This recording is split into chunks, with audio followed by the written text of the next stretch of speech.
Greetings, wonderful people. Thank you for being here today. Yes, yes, and we are so blessed to be here. Yes, and I'm sorry we're running a little late today, but then you know what can I say? Give some, take some, win some, lose a lot. All right? No, we don't lose anything, but we all good. But today we're talking about truth. As when Jesus was getting ready to go before Pilate, and Pilate was saying, "What is truth?" Jesus said, "Hey, I am the truth." All right, now what else you want? All right, but then Pilate said, "Well, I don't know about this. Show me the truth." All right. Anyway, we come today to talk about being prepared for our marriage, right? Preparing for your marriage is something that is so needed because see, we jump into these things, jump into situation. It's just like going to a high-powered, high-security military installation type thing. All right, we'll use that military. So you have to have a certain clearance, certain understanding. You have to be trained to get into some of these places to know what you're doing, how to do, what to do, and everything. And then there's a system involved. System involved. You just don't walk right in and just say, "Okay, here I am. I'm doing this and I'm doing that." And then you have all of these different procedures to go through, all of this different technology and values of stuff to be dealt with and everything. So, what do you want to do? So, therefore, wonderful people, we come here just to talk a little bit about being prepared for this situation, this journey called marriage, this journey of life that is. Because without this journey, without going through this journey, going through these trials and tribulation, what we're gonna do? We mess up. This is one of the reasons why out of million people that get married, like say, not every year, but mostly, all right? Because this happened about a couple of years ago, a few years ago, where 2 million people got married. But then again, the statistics is showing that half of the married people wind up in divorce. We don't know what the year, what it was, 5 years, 2 years, 10 years, 20 years. But we can go up to 25, 30 years of marriage. And 30 years of marriage, that means you about in your 50s, the late 50s, maybe sometimes 60. And you get married. And then here you are after 25 years going for divorce. You've been hurt. You're lonesome. You're lonely. Your heart is aching. And there's places in your heart you say, well, what happened? Where you get married? Then many times you say, well, no communication. Then you come and say, well, we were incompatible. Yeah, okay, compatibility. But a lot of things can come about that can hinder us, that can show us that we are in a bad place. So, but today we're just going to talk a little bit about maybe why some of these things can come about, what's happening, because we are here to follow the truth and to know the truth. And then say, if you know the truth shall make you free, set you free, have be a freedom. Because when you follow truth, you following life and you following freedom. Because you should know the truth, and the truth shall set you free, make you free. All right, so we go there. But first, let's go back a little backdrop. All right, and back in uh, we say we get married. There's a thing we call the vow. Okay, the vow is a promise to each other. I make a vow towards her, she'll make a vow towards me. Okay, good. And we speak these things, but when we speak these things in a vow, that is a promise to each other, and also making that same promise to an almighty, to a glory, to a divine principle. Ah, to someone that says, hey, you have put your life on the line because you have promised somebody something, and your promise is yea and amen. Your promise is good, and your promise has to be standing on something.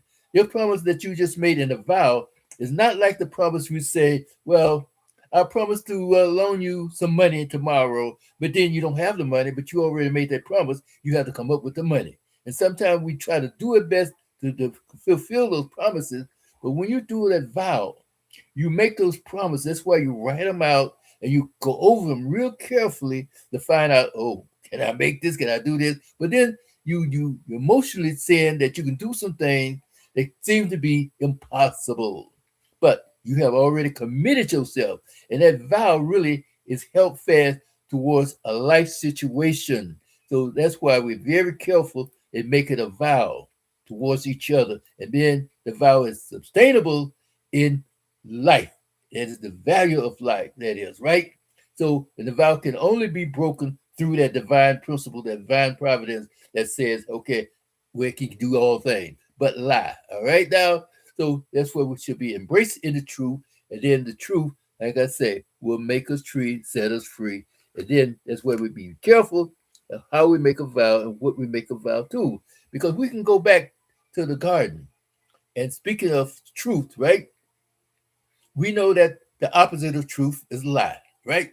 Because we know that the divine principle is not lie. The divine principle is the truth, and it's a strategy, and it's a guide and a leadership thing to about, you know what I mean? So therefore, when we speak the truth, that means we're backed up by a principle of power and superpower, that is, right? So we have to do our best to hold to the truth. That's why we watch what we say, all right?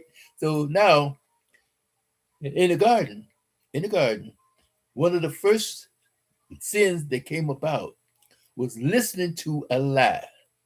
All right. So when you listen to a lie, okay, you can hear a lie, but when you start to internalizing the lie, then things start to happening. Ah, movement is being made. So when you make that movement because you internalize it, maybe you put that lie within your heart and your motion thing, and then that effect of that lie starts a motion, and that motion is become a a value, not going just a value, but it become a motion, and you say, well, what is happening here? What is happening here? So it's come a red flag, a movement that is, and a situation where it said, well, you have said something. Do you really know what you said? Do you really mean what you said? So that lie that was spoken then back in the garden came to fulfill, came to be put into a movement, a motion, and it's called disobedience. Disobedience. And that the disobedience causes something now we say, okay, um, why did you do this, what you did, right? And then I say, God said, what happened? Why did you do it? Did you not do about the tree? Did you not touch the tree? I told you not to, right? So that rebellious spirit in saying, I'm not going to go along with the truth. But when you come to fear that obeying the lie causes something to happen, which now basically transferred into something that's called an action.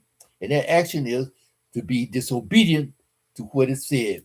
It's rebellion. You rebel against the truth. You rebel against a statement. You rebel against principles. You rebel against just someone telling you what to do, an authority figure, that is, right? Just like even in a home.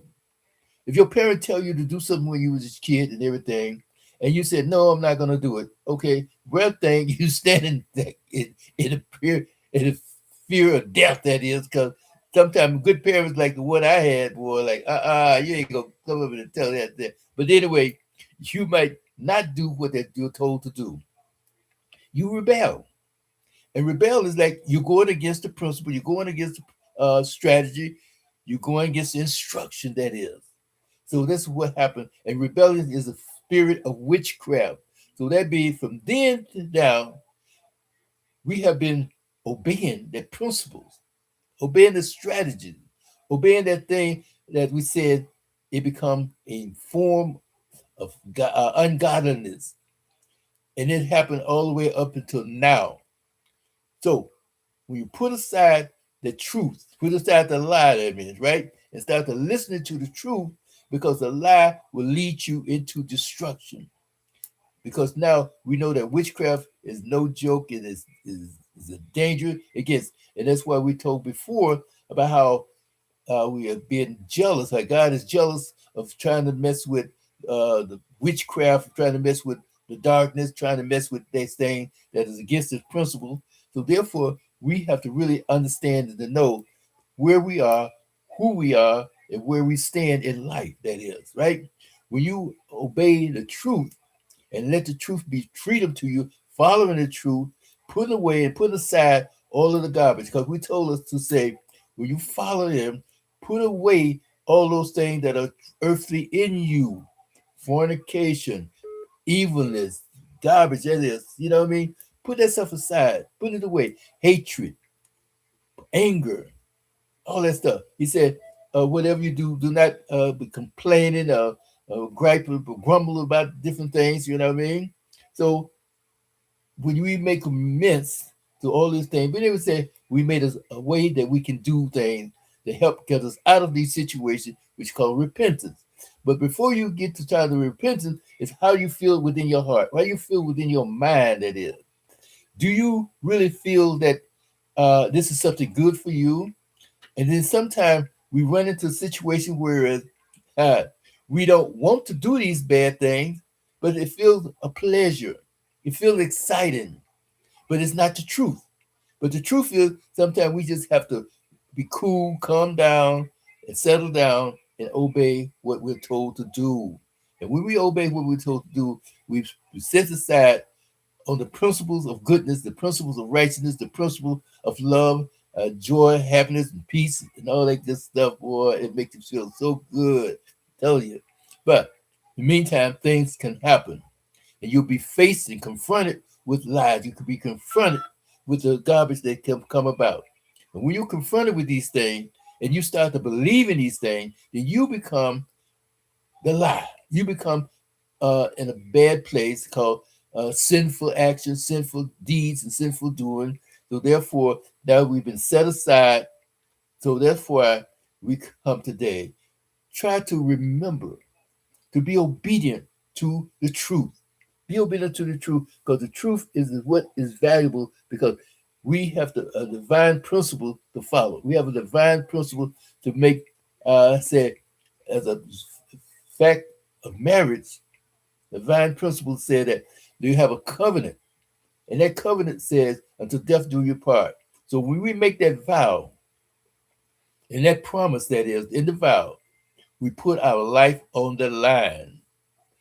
We don't understand these things, and that's why we have to be told, showed, even though sometimes we don't be taught these things, but let each one of us know and be taught the principle of the seriousness of making a vow, the seriousness of the marriage covenant. Sometimes we're not really taught that seriousness. So therefore, we go through marriage, we go through that situation of saying I do and everything. But then again, you don't follow the principle of what you've been told, what it's supposed to be about. And then those situations start coming back at you. And there's a destructive force, destructive manner, and all this stuff to come about. And then you see and feel these lies, lies, lies, lies on top of lies. And then when these lies start catching up with you, you notice that, wait a minute, this doesn't sound right. This doesn't feel like the truth. But now you have to really stop and organize yourself, stop and evaluate yourself. This is why it pays to study, pays to learn, pays to have that obedience, pays to have confidence, pays to have that wisdom. And that's why we have to study to show ourselves approved unto the Most High, and study those principles, study how we act and to do things, so that when we do have to walk down that road, have to do travel that wonderful path that says, I am who I am what I am, and I am about the goodness that I'm here to help someone, to be with somebody, to love someone, to have that compassion with them, the compassion of love, the compassion of understanding, the compassion of being there for each other, caring, humility, sensuality, confidence, that is, right? To let somebody know the truth. And the truth is, when I speak something, I am speaking the truth. But when you speak the truth, then it is known. Because sometimes when you be speaking a lie, it's like you have to be really good, and some people are so good at lying that it sounds like the truth. But something deep down in that spirit said, this person is lying, but you don't know this.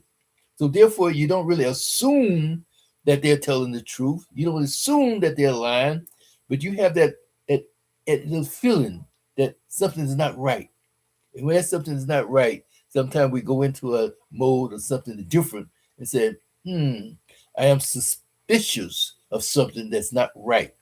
Being suspicious is not really putting things in the mode where you're condemning someone, you making things like, well, you did this, you did that. No, you're not assuming, but you're putting it on the line that you have a suspicious of something is not right. And you let it be known that. And you let it be known. This is why we have that before you get married, before you have a think about getting married, having how you say the engagement, all that good stuff like that. You set those boundaries. You talk about these boundaries. You talk about limitation. You talk about the the the, the, the matter of whether or not right, wrong, and whatever. Okay, you talk about these things. You discuss these things. And nothing is off the table. Everything needs to be done. Everything needs to be spoken about. And then when you speak the truth. That's why you let each other know what is going on, what is said. You have no secrets and no lies to be told.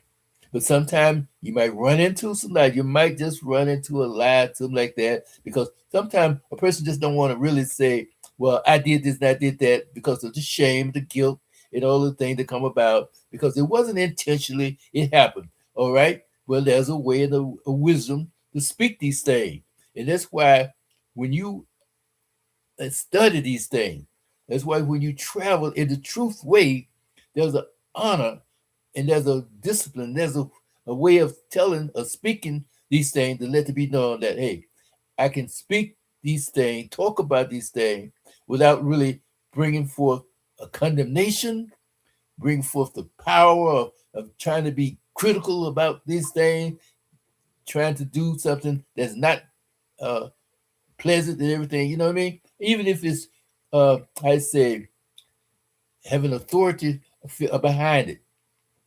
But there's an honor in speaking things to let people know, let someone know that, hey, I don't believe what you say. I believe what you say, and I don't believe that you're telling the truth. And this is why I say these things because I see certain things that's happening. And that is a good thing to know because now you have to be in that place to say, I can stand on my word because I can stand on the truth. And when you stand on the truth, then the truth will come through for you. And then you can make that decision. You can make the good decision to say, we have to do this, we have to do that. And then what do you think? Because now, if it's so wrong and you know it's wrong, because sometimes when you be standing in the right way, truth will be revealed, a lie will be revealed, and therefore you can make the conscious decision and a right decision as to what to do, the path of travel, the path to move into a good direction. So that's why we have to, by all means, speak the truth, know the truth, and follow the truth. And when you follow the truth, good things will come about.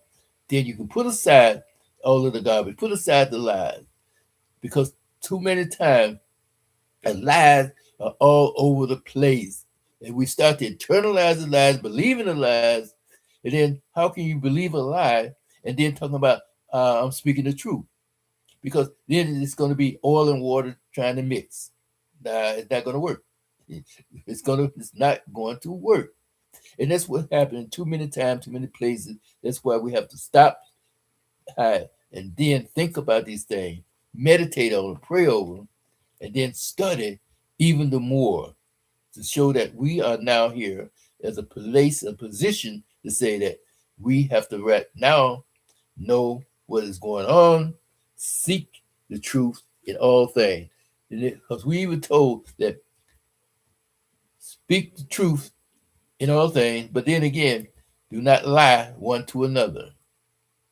And that is heavy because sometimes you feel like you're in a position where you must lie, but then again, either try to deflect, avoid, and then come back again that, oh wow, I lied. I'm trying to make it so that now I'm not really, because I'm guilty about something. And sometimes you get guilty about something and you don't really want to let it be known that you're guilty because that guilt, that lie, that truth, not the lie, but the truth can really hurt you. And sometimes the truth can really put you in a bad, bad, bad place. So you don't really want to get involved in the thing. That's why you need confidence. That's why you need structure.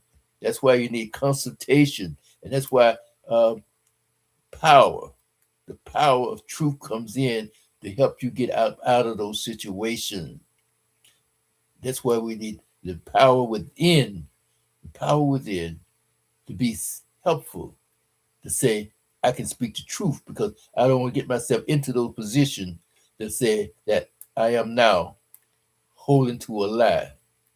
I'm believing a lie. No, don't believe a lie. But you hear it all the time.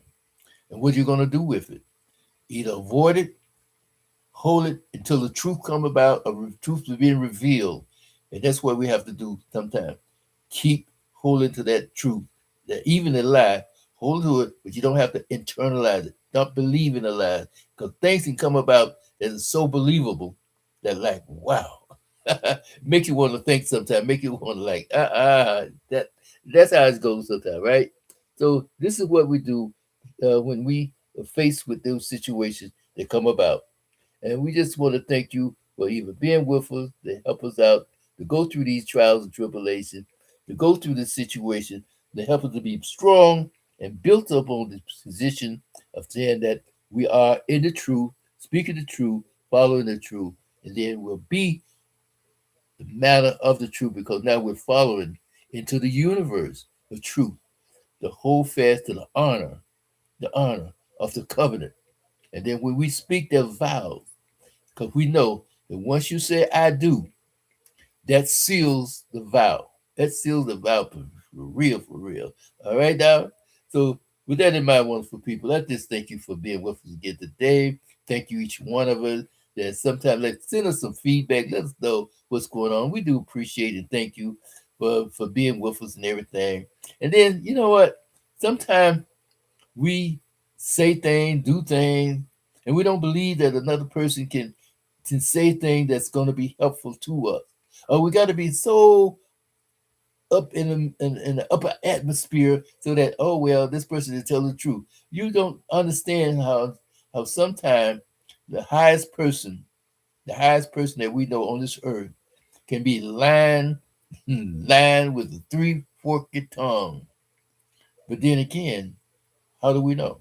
Until we study and then we meditate over it, and then till we get to know the truth.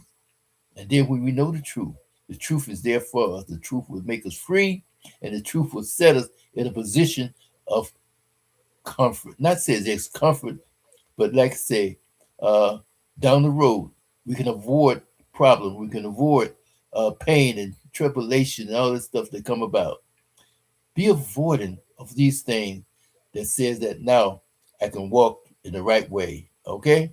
Thank you guys for anyway for blessing us and everything. And we'll come on again, again, and again. Oh, and by the way, we have these uh the red flag that's coming about, right? We call them the principles, toxic behaviors, that is. Those red flags. And one of the toxic behaviors that we have is lying. Lying is a behavior. It is a toxic behavior. And then, just like we said with jealousy, that's a behavior. Uh, we have sometimes what not being able to communicate right. That's another behavior. Miscommunication, because miscommunication can cause us to be in bad shape. And then we have this unforgiveness and a few other things like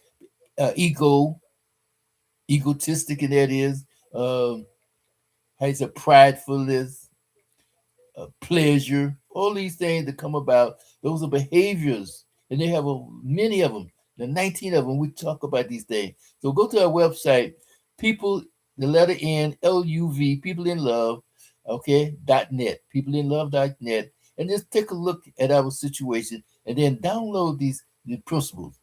Don't be ashamed or afraid to understand, to know things, to learn things. And that's our life. One of the principles of our life is found in what I said, Second Peter. It's like knowledge. Knowledge is a principle that keep you from being in the darkness. Always be able to learn. Be willing to learn. Be willing to know a little bit more. And then till you get it fixed and situated into your heart, into your mind and spirit, so that they take action. Take action. Because this is what happens too many times. We sit back, lay back, and then listen to the garbage, listen to the misunderstanding, listen to misinformation, and then follow the lie, believe the lie, and then oh well, I don't think this would happen. I didn't know that he or she would do that to me. Well, had you been prepared, had you been structured right, understanding right, having the education, not the education, but the information that said you learn and you grow in grace and in the knowledge. You grow it in the knowledge, then you would understand to know that you wouldn't have to be in that position, that bad shape, that situation that says that why are you there? Why are you listening to this stuff? Why are you involved in this stuff? It's not right, it's not necessary. All right now? So think about it, wonderful people. Take care, be blessed, and don't forget, we'll make the announcement to see you soon and very soon. And then as you if we're going to try to post the replays, let me know what you think about it. Let me know. Not just a thumbs up, but say, hey, I don't like it, I like it. I don't think it's right. I don't think this and I don't think that. That's okay too. Because see, one thing about it, we can always go back to what the word says. We can all go back and to see the principle and see the foundation of what it's going about. Okay? Think about that too. Okay? Peace, grace, and love. Bye now.